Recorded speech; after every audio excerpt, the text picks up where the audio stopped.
E a ideia sempre era, pô, você é músico, vou pra Califórnia. Isso. Popstar, né? Você é músico, vou tocar em banda, profissional e tudo mais. Acredito na educação, acredito na educação também como uma coisa não específica, sala de aula somente, conteúdo, ensino, aprendizagem. Tem muitas experiências, tem muitas coisas que envolvem ali, e a música é uma delas, né? Agora, um banco de dados com esses objetos catalogados, cadastrados, então isso nós criamos. Isso foi inédito no Brasil, foi o produto do meu doutorado, e isso está no ar até hoje. Então isso eu mantenho um aluno do Instituto Federal que me influenciou. A gente fala que professor influencia. No final eu que fui influenciado. A minha vida que foi transformada por causa da experiência com o aluno.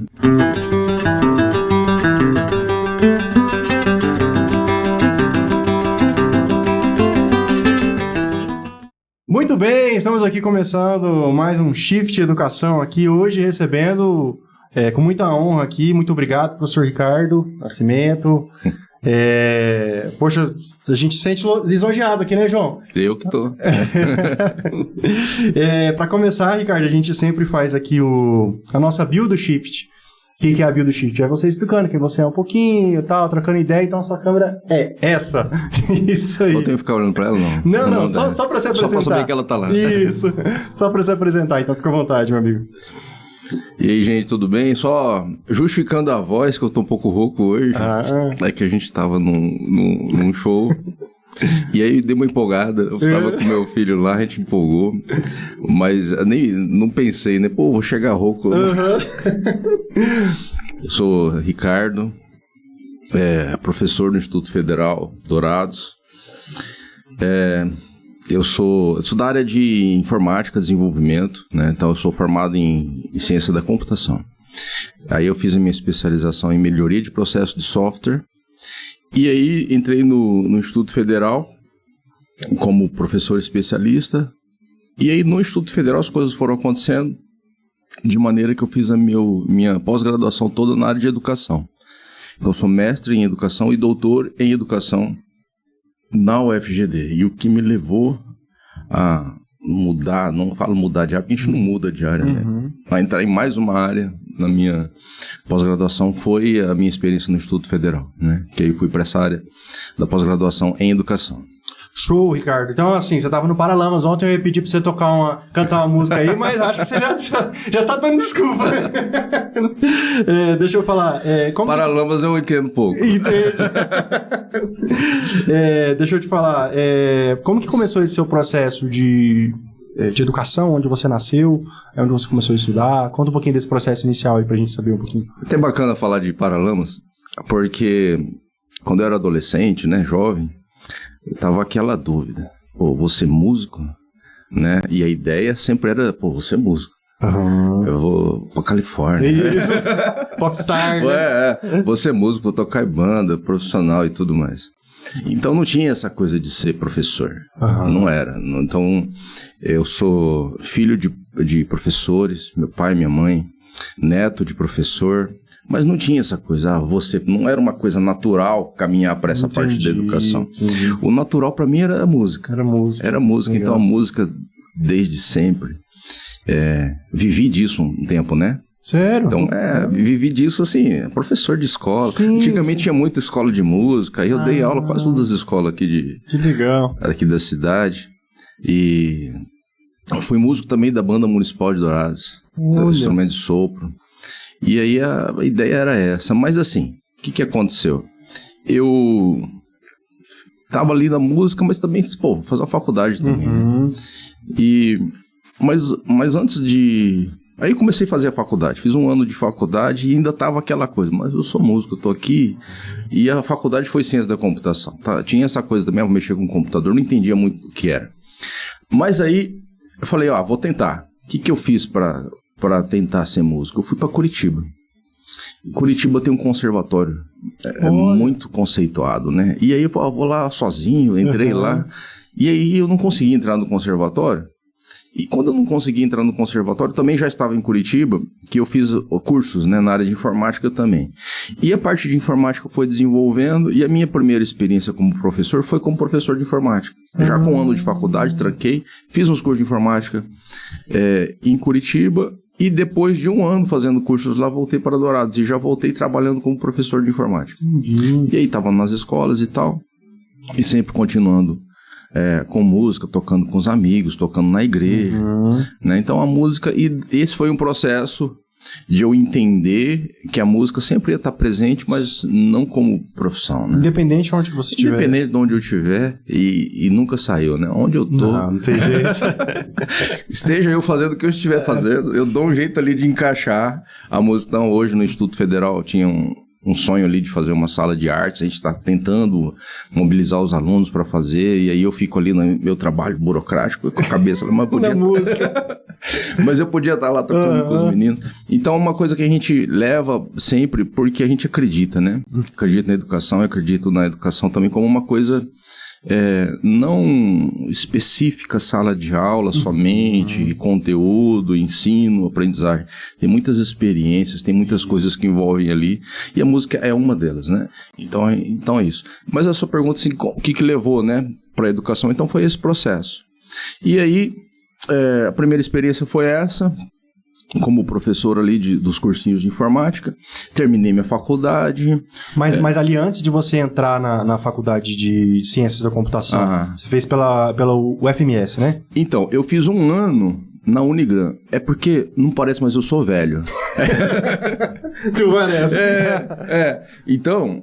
Barbinha, tem cabelo, né? Parece um cara novo, sabe, né? A prova disso é que quando... eu fiz um ano na Unigran, e aí não tinha os cursos na UFMS. Olha, por que eu tô falando que eu sou velho? Porque não era o FGD não era ainda. FGD. Por isso. E aí, tinha o curso na UEMS. Mas eu fiz um ano na Unigran e depois teve um processo. Foi um processo da época que a UEMS quase fechou. Então era aquele processo que, assim, o governador anterior criou a UEMS e o governador do turno falou, não vamos seguir. O UEMS em Dourados, e aí ficou aquela coisa, Campo Grande, Dourados, tentaram fechar o UEMS. Teve uma mobilização muito grande estudantil, e por um ano na UEMS não teve vestibular para esse curso de ciência da computação. E aí depois desse ano a UEMS se estruturou e tal, e aí eles abriram, né? Então a gente formou-se uma turma ali com pessoas que vieram de outras instituições, e aí eu fui para a UEMS, né? Aí eu consegui fazer aquela transferência, vagas remanescentes e tal, e aí eu terminei minha graduação na UEMS. Né? Entendi. Então aí fiz um ano na Unigran, sou muito grato à Unigran, ali foi minhas primeiras experiências, professores maravilhosos, mas depois eu fui terminar meu curso na UEMS, que também já foi uma outra experiência bacana, e me formei na UEMS em 1999. Eu vi aqui. Formei na UEMS em 1999. Nossa. Né? Assim como muitos outros colegas nossos do Instituto Federal, a UEMS é a instituição nossa, né?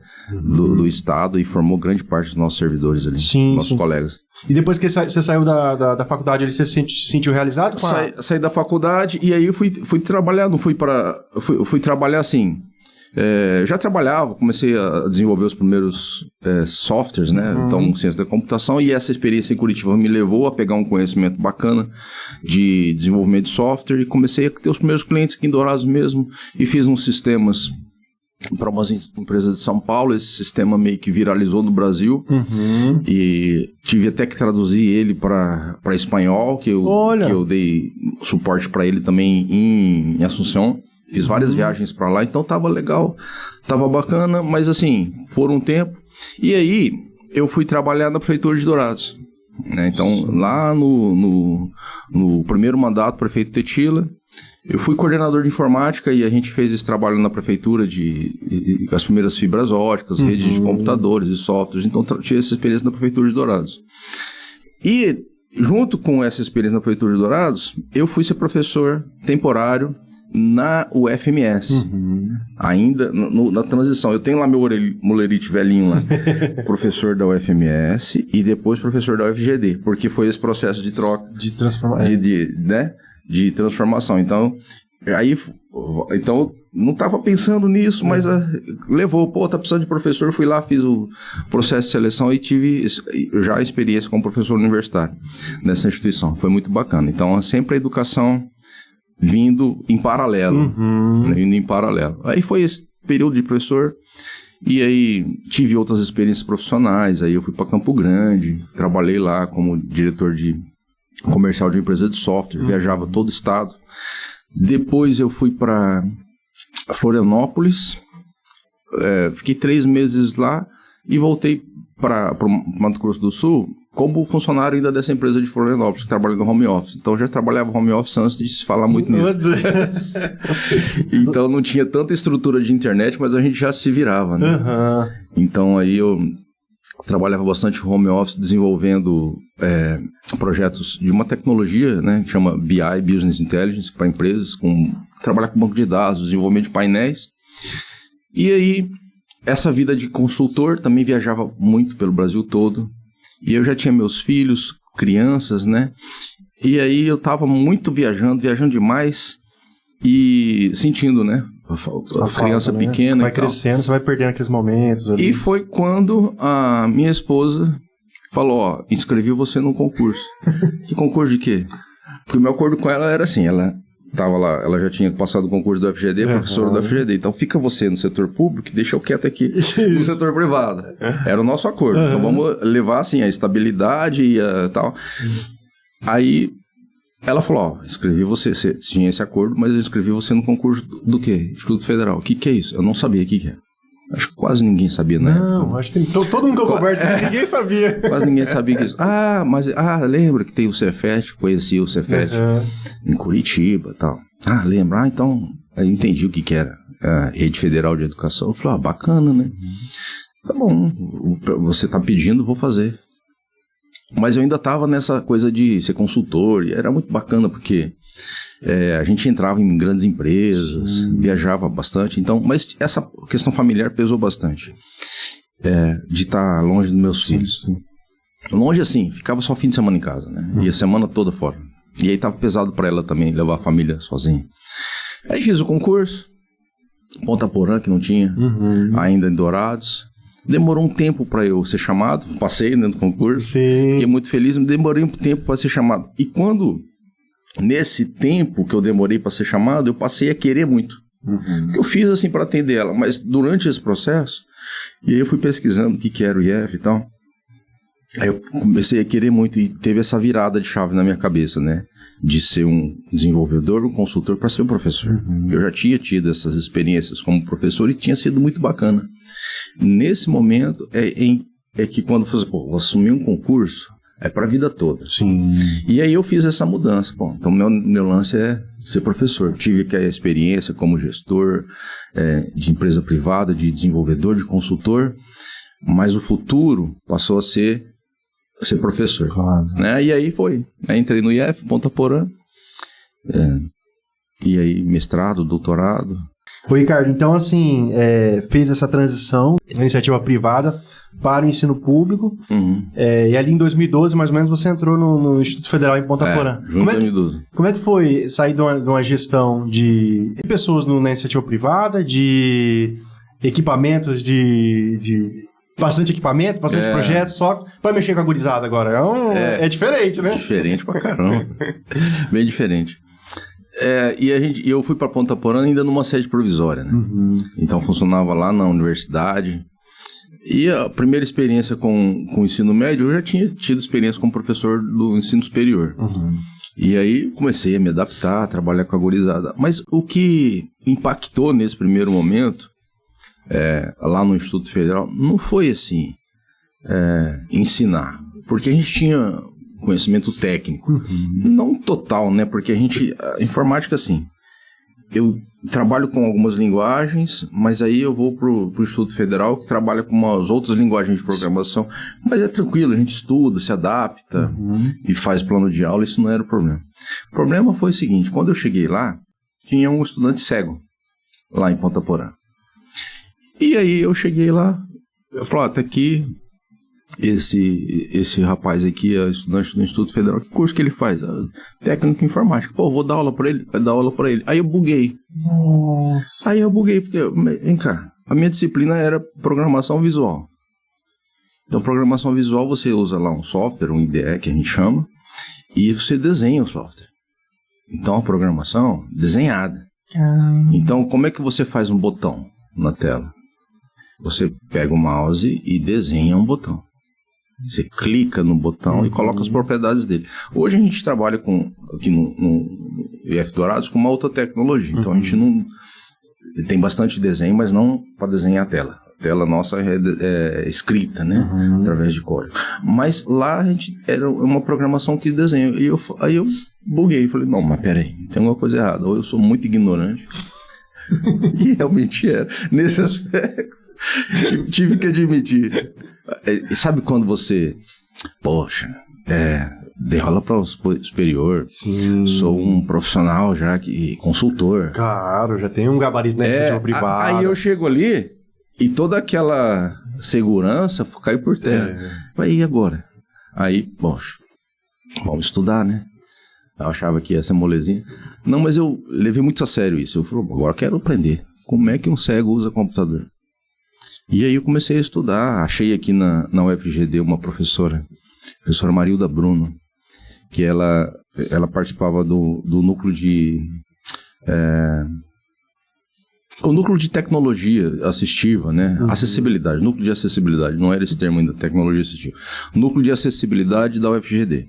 E aí minha esposa já tinha feito um mestrado, estava terminando o mestrado. E aí ela falou, vou te indicar uma professora que vai te falar sobre isso. E aí eu vim aqui na UFGD. Ela me recebeu, me convidou para participar do núcleo. E falou, Ricardo, estuda isso. Comecei a estudar. E aí o que eu estudava, eu aplicava para ele. Entendi. E eu sempre perguntando para ela, aí ela falou, por que você não vem aqui fazer um mestrado? Olha... Porque essa professora ela já estava perto de aposentar e ela nunca tinha orientado alguém da área de informática que estudasse tecnologia assistiva, que é a tecnologia aplicada para pessoas com deficiência. E aí eu achei bacana, porque, poxa, uma pessoa já consagrada, né, perto de aposentar, vai orientar um cara de uma área que ela nunca orientou, e eu achei bem legal. E aí eu pensei, poxa, vou, né? Sim. Vou, porque eu estava pensando, assim, mestrado em computação, que era o caminho natural. Isso. Mas como eu já estava estudando e estava muito interessado nisso, um aluno do Instituto Federal que me influenciou. A gente fala que professor influencia. No final, eu que fui influenciado. A minha vida que foi transformada por causa da experiência com o aluno. E aí, fiz um mestrado e a minha dissertação era pesquisar os recursos de tecnologia assistiva, aplicar para ele e fazer o relatório disso. Ah, entendi. E fazer o relatório disso. Então, apliquei assim, então tinha lá todo o registro disso, e na minha defesa foi isso. Olha, as tecnologias pesquisadas são essas, funcionam assim, assim, assim, o que impactou na vida dele, foi um estudo de caso. Sim, né? Isso que eu te cortar, estudo de caso, estudo de caso, a metodologia, né? Um estudo de caso. E aí, quando eu defendi a dissertação, ele não tinha formado ainda. Mas aí eu fiz um acordo com ele, olha. Aí eu estava vindo para Dourados. Dia da sua formatura, eu venho aqui, né, participa. Aí eu vim, o Jack veio comigo, a gente veio junto, participar da formatura dele, de outras pessoas, foi bem bacana. Olha que legal esse mestrado na UFGD, né? UFGD. O impacto dos recursos de tecnologia assistivas na educação e inclusão da pessoa com deficiência visual. É isso aí, o impacto. Rapaz... Esse foi o impacto. Então, assim, através dele que você desenvolveu dele, Que bacana, que bacana. E aí, como eu já estava pesquisando tecnologia para pessoas cegas, veio o doutorado. Isso. Né? Essa professora que me orientou se aposentou. E aí, eu já estava lá no grupo de pesquisa e tal, e aí apareceu um projeto para desenvolver tecnologia. Então, no mestrado, eu pesquisei quais são os recursos existentes. Certo. E aí, eu entrei no grupo de pesquisa e o professor Reinaldo, ele falou, Ricardo, nós estamos agora com um projeto de desenvolvimento de tecnologia. Já é um nível acima, é um doutorado. E aí, eu sendo desenvolvedor, aí eu já usando aqui minha formação básica, né, da computação, por isso que eu falo que a gente não muda de área. Sim. A gente agrega, né? Então eu estava numa área, agreguei mais uma área. E aí ele falou, vamos desenvolver tecnologia. Qual que é a ideia? Audiodescrição. Né? Então, a audiodescrição pode contribuir para a inclusão de pessoas com deficiência visual, ainda estava na deficiência visual, e aí eu comecei a pesquisar e tudo dentro do grupo de pesquisa e deu certo. Eu entrei no doutorado para desenvolver um produto, né, uma proposta de um software, um sistema web, um banco de dados de objetos digitais em audiodescrição. O que seria isso? Você tem um objeto qualquer, como que o cego vai identificar que objeto é esse? E eu não estou falando de objetos óbvios, por exemplo, se você pegar um copo, o cego sabe como que é um copo. Se você pegar uma caneta, um celular, então isso através do tato, do contato. Então a gente trabalha com objetos não óbvios. Por exemplo, imagens, um logotipo, uma marca, um personagem de desenho animado. Olha. Então, descreva isso para mim. Por exemplo, aí os primeiros objetos que eu fiz, né? Como que é o Bob Esponja? Patrick!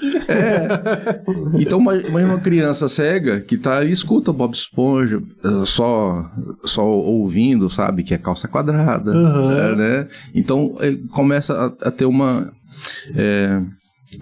descrever isso. Mas e os detalhes? A meia dele, o nariz pontudo, as esporas, as esponjas, né? Sim. Então, o formato do corpo, o braço fino, quantidade de dedos. Então, esse projeto, ele descreve objetos. Como que é o brasão do seu time de futebol? Então, imagina um cego torcedor de time de futebol e como que é. Então, você não vai ter isso tátil. Né? Como que é a bandeira do seu país, como que... Então essas imagens não óbvias, que não tem acesso a tudo isso via tato, então tem uma técnica de audiodescrição. Então no doutorado, essa parte teórica de pesquisar os documentos, que não são muitos, não tem muitos documentos falando como fazer essa descrição. Tem muito assim, a autodescrição. Isso, a gente vê, na pandemia isso foi algo assim... que pelo menos a gente teve mais acesso, né? A autodescrição. Então você... Sou uma pessoa branca, isso. fundo, preto e tal. Então a autodescrição é uma coisa que as pessoas já conhecem. Agora a audiodescrição conhece um pouco em peças de teatro. Então existem iniciativas bem bacanas de empresas que se especializaram nisso. Então eventos, então a pessoa vai lá, põe fone de ouvido e aí está acontecendo as coisas e tem um audiodescritor que está falando, pessoa que está falando, então descreve o ambiente e tudo mais. Então isso tudo existe. Agora um banco de dados com esses objetos catalogados, cadastrados, então isso nós criamos. Isso foi inédito no Brasil e foi o produto do meu doutorado. E isso está no ar até hoje. Então isso eu mantenho, né? Então eu mantenho lá o domínio. Então pessoas contribuem com esse projeto até hoje, né? Inclusive no IF, os alunos participam do projeto, né? De maneira voluntária. Já teve um período que a gente conseguiu fomento, né? Então teve pagamento de bolsas, mas hoje é assim, voluntário, o pessoal participa e isso tem sido usado por pessoas cegas do Brasil todo. Então já temos várias pessoas, eu recebo feedback disso. Eu estou aqui no Ceará e uso o Bocalweb, né? Isso que eu ia falar, o Bocalweb. Bocalweb.com.br.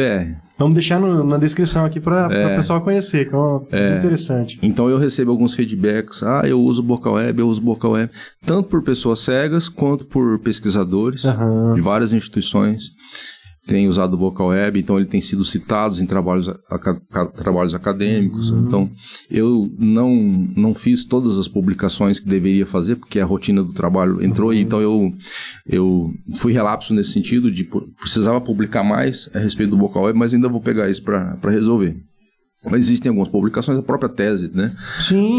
Tá disponível, e fala sobre o processo do Bocalweb.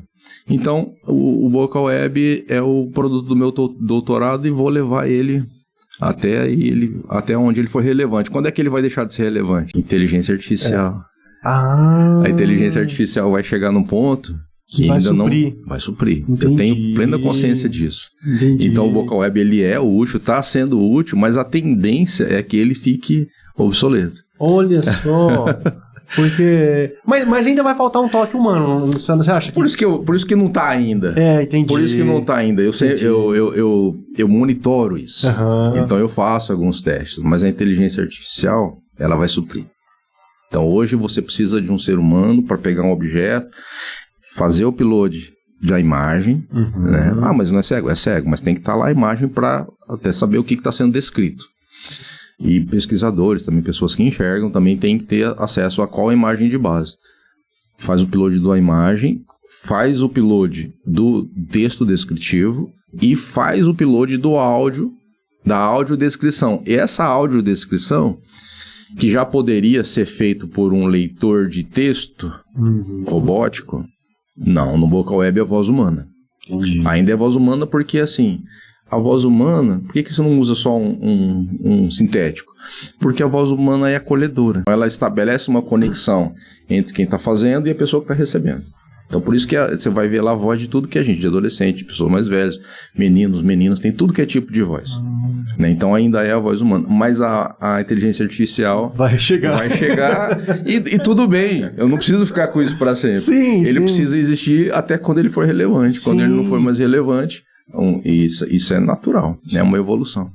Ô, Ricardo, que interessante você falar da inteligência artificial. A gente estava aqui trabalhando com a logo aqui do Shift, né? E aí eu joguei lá a imagem lá no chat, aí eu falei, faça uma análise dessa logo. Aí ele, você pode melhorar a cor aqui, melhorar ali e tal. Me deu toda, sabe, fez uma análise, falou, tá legal, mas melhora aqui, melhora ali. Aí eu falei, qual que é o número da cor? Aí ele, quer que eu altero pra você? Meu Deus do céu, onde a gente vai parar? Mas você sabe o que vai ficar pra trás da inteligência artificial? Que eu sou cético pra caramba. Eu não acredito. Aí eu vou ser negacionista. A música, cara. Não, a música, é verdade. Não presta. Não presta. É tudo igual. É tudo igual. Eles não conseguem. Esse dia eu entrei no mercado, aí, não vou falar o nome do mercado, eu falei, isso aí é inteligência artificial. É IA. Tá muito... Claro, fica parecendo tudo propaganda política, a mesma coisa ali. Por mais que eles mudem ali o ritmo ali e tal... Claro, eu já tá construindo. Eu uso bastante minha filha, 4 anos, pra fazer as musiquinhas dela lá. Eu uso bastante, sim. E aí ela fica feliz e tal, mas assim, é bem diferente. Não, eu gosto. Tudo que é modinha, que aparece inteligência artificial, eu gosto de testar e usar. Acho que tudo vai ser muito útil. Sim. Uso inteligência artificial pro trabalho, pra ajudar nas coisas. Sim. Mas essa parte da música eu ainda não vi um negócio legal. Não. Eu acho que vai ter, mas eu acho que vai demorar um pouco. Eu acho que vai ter também. Tem muito essa questão também, Ricardo, a gente que compõe, que toca, enfim. Não tem jeito, a conversa cai na música, né? Não tem jeito, né? Sempre chega, né? E olha que eu deixei um bloco específico pra isso, né? Mas vamos finalizar então a parte da educação ali. Então, fez esse Vocal Web que... Só uma dúvida, assim. As cores, vocês também... Também descreve a cor? Descreve. Porque a pessoa pode ser, tipo assim, pode ter acho que é cegueira que fala, não sei. Cegueira. Pode ter a cegueira depois, tipo assim, ela conheceu as cores e depois, então assim, serve para isso também, né? Sim, mas não somente por isso. Então existe a memória, né, memória visual, pessoas que perderam a visão. E existe também, vamos lá, uma pessoa foi cego a vida toda, nasceu cego. Por que descrever a cor? Porque a pessoa acaba fazendo associações. Né? O céu azul, a camiseta azul, a camiseta cor do céu. Azul pode não fazer muito sentido, tá? Mas faz essas associações. Entendi. Sabe? Então, o preto, a noite, então o amarelo, cores vivas, então a pessoa acaba fazendo cores quentes, então essas associações de cores são importantes. Então existe, por isso que é importante a técnica, né? Então a técnica, o método, tudo é ensinado. Então, porque para você ser um colaborador do Vocal Web, você tem que passar por uma capacitação. Então existem níveis ali de treinamento, você vai cumprindo etapas dentro do próprio Vocal Web. Então ele não é só um banco de dados. Entendi. Então lá dentro tem o treinamento. Então a pessoa se cadastra. Então primeira tarefa, assiste esse vídeo e faz isso. Aí a pessoa faz, aí eu vou validar o que ela fez. Fez legal, aí eu vou lá e altero o nível dela. Então, de usuário padrão, aí ela vai ser um avaliador. E aí, qual a tarefa do avaliador? Acessar vários objetos e fazer uma crítica nele. Então, aí ele acessou, muda o padrão dele para cadastrador. Para cadastrador, aí ele vai aprender como escolher a imagem, como que essa imagem deve ter, por exemplo, para evitar fundos. Aí eu vou descrever um animal, apareça só um animal, de preferência sem fundo. Ou se tiver algum fundo, tem que descrever também. Então, eu vou aprender toda a técnica. Beleza, já selecionei a imagem. Como fazer a descrição? Começa por onde? O que tem que destacar? Né? O que precisa? Então, vai aprender. E, por fim, o áudio. Então, aí eu ensino como fazer o áudio. E o áudio não é um áudio, assim, profissional. É para fazer pelo celular. Para todo mundo poder fazer. Entendi. Entendeu? Então a pessoa não tem que ir no estúdio, não. Faz pelo celular mesmo. Mas assim, não posiciona a boca perto do microfone para não ficar estourado. Não ter muito ruído. Seleciona um horário que não tenha cachorro latindo, que não tenha pessoas, trânsito. Então, faço essa orientação de como gravar o áudio. E aí a pessoa aprendeu tudo, aí ela faz o cadastro e submete. Está submetido? Ainda não está disponível. Então, ela tem que passar por uma análise de todos os critérios. Se tiver alguma coisa errada, eu retorno para ela, tudo via boca web. Então, eu clico lá, observação sobre imagem, sobre o texto, sobre o áudio. Ela recebe isso tudo por e-mail, troca de e-mails, mas automático, tá? Então, no boca web eu não vou abrir o e-mail. Lá no boca web eu clico e ele já vai para o e-mail do cara. E aí, na hora que eu vejo que tá tudo ok, eu clico lá no botão autorizar. Na hora que eu clico em autorizar, ele fica disponível para consulta.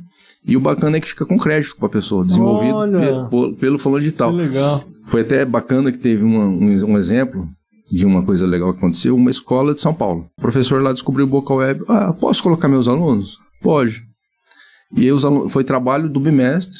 Cada aluno desenvolveu um objeto dentro da disciplina do professor. Que massa. Professor de português. Que da hora. E aí foi deve ser satisfatório, né? Foi bacana pra caramba. Porque, assim, o que eu vejo... Uma coisa que a gente conversa na academia, né, Ricardo, é que às vezes...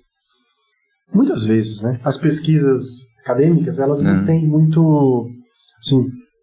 Fica meio parado, fica meio, sabe, assim, não evolui, não usa. Relevância e tal. Não tem relevância na sociedade quando você tem um trabalho desse. E é interessante falar que, pelo seu doutorado não ser profissional, você não precisaria fazer um produto educacional. Né? Você só a pesquisa já... Tanto que eu fui questionado, inclusive, lá pelos professores. Mas, Ricardo, você não precisa. Eu falei, tá, eu não preciso, não sou obrigado, mas eu vou fazer. Aí a gente tem que ver o seguinte... Eu sou um desenvolvedor, então a gente precisa, dentro do nosso trabalho, ver o negócio funcionando. É uma coisa minha. E eu jamais vou menosprezar os outros colegas que fizeram uma pesquisa bibliográfica, uma contribuição histórica, tudo isso tem relevância. Claro. Mas para mim precisaria virar um produto. Para o programa de pós-graduação, poderia nem precisar, mas para mim era importante. Para mim era importante. Então, e tem muita alegria de ter isso até hoje, faço questão de manter. Tem até custo com isso daí que eu mesmo mantenho, não tem problema. Mas é uma coisa importante para mim, né? Mas sem tirar o mérito também de vários trabalhos que eles contribuem, porque a ciência, cada um coloca um pontinho a mais. Isso. Um negocinho a mais que eu já contribuí aqui, olha, nesse aspecto aqui, com esse grupo de estudos, então, isso é muito, muito bacana, né? Mas no meu específico foi uma curva ali, né? De um programa que não tinha essa obrigatoriedade, mas que ficou, e isso foi muito bacana para mim. Desses anos no Instituto Federal, trabalhando com educação, com educação técnica, o que você pensa sobre isso? O que é o Instituto para você, assim? E fala um pouquinho disso pra gente. O Boca Web, ele serviu para mais uma coisa. Que eu era professor no campus Ponta Porã. Isso. Lá em Ponta Porã é técnica em informática. Campos Dourados, técnica em informática para internet. Na minha experiência como desenvolvedor, eu não tinha experiência de desenvolvimento web. Então, esses programas que eu desenvolvi eram programas desktop, programa que instala no computador. Era a minha expertise. A linguagem de programação, eu não sabia desenvolver uma página HTML. Sério? Atenção, estudante, meus alunos. Seu professor, quando chegou no campus... Não, chegou não, já cheguei preparado. Mas quando saiu de lá...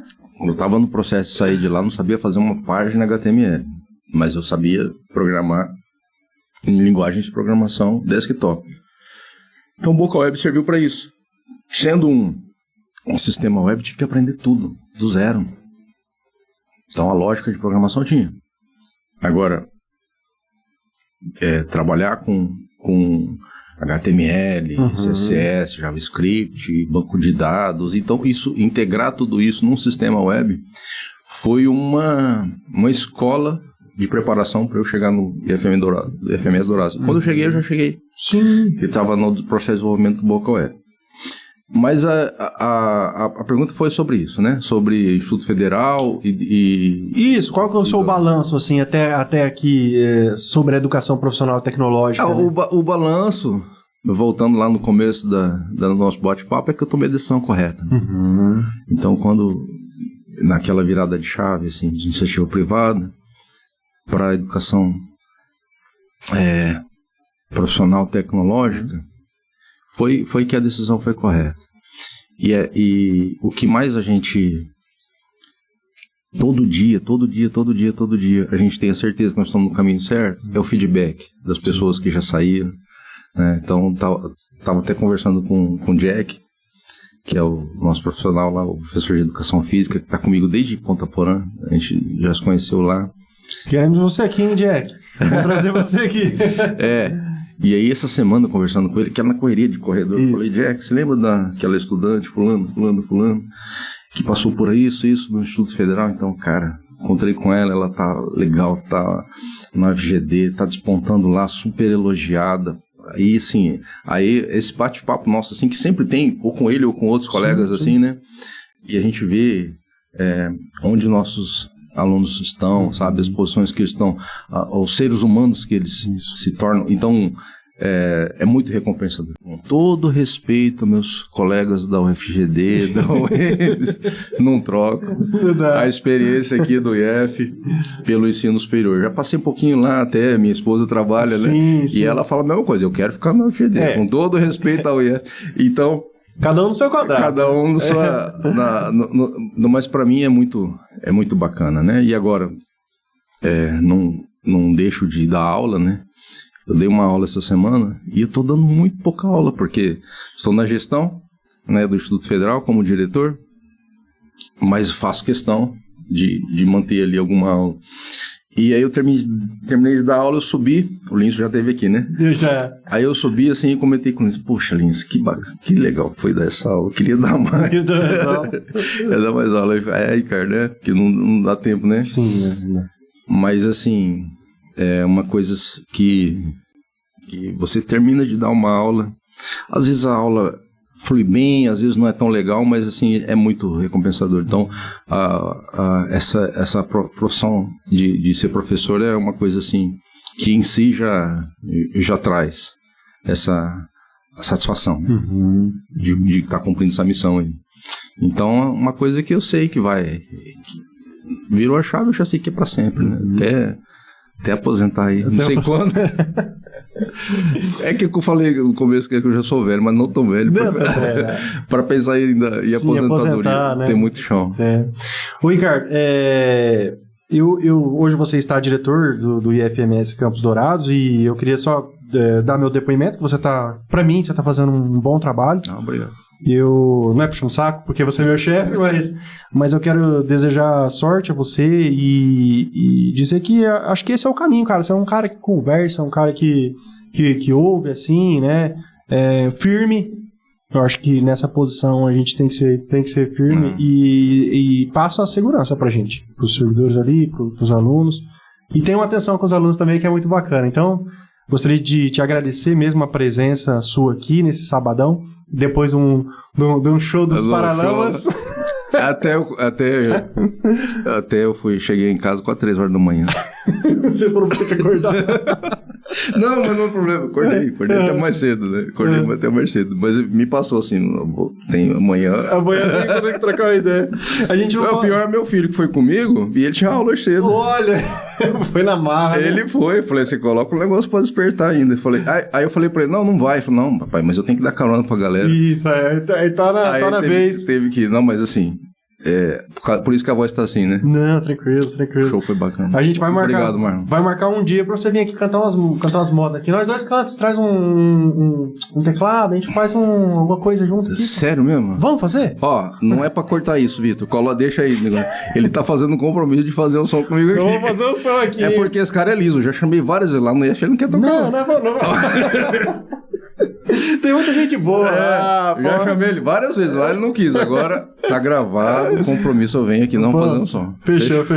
Ricardo, obrigado. Se quiser deixar as últimas considerações aí, fica à vontade, meu amigo. Tá com você. Obrigado pela oportunidade de estar aqui. A gente tá no dia a dia, aquela correria, e pouco tempo a gente tem pra falar um pouco de coisas assim, né? A gente quase não se conhece, assim, tô falando eu contigo, mas todo mundo, a gente sabe da história de cada um, então o projeto aqui é bacana, porque eu tenho assistido os vídeos das pessoas que às vezes trabalham com a gente ali e a gente não sabe, né? Da história, do que levou ele chegar até ali, então isso é muito, muito legal, muito legal. Então, parabéns pelo projeto, sabe? Então é muito bom conhecer um pouco das pessoas, fora ali daquele dia a dia, né? Trabalho. Então é muito bacana. Parabéns mesmo. Obrigado, valeu.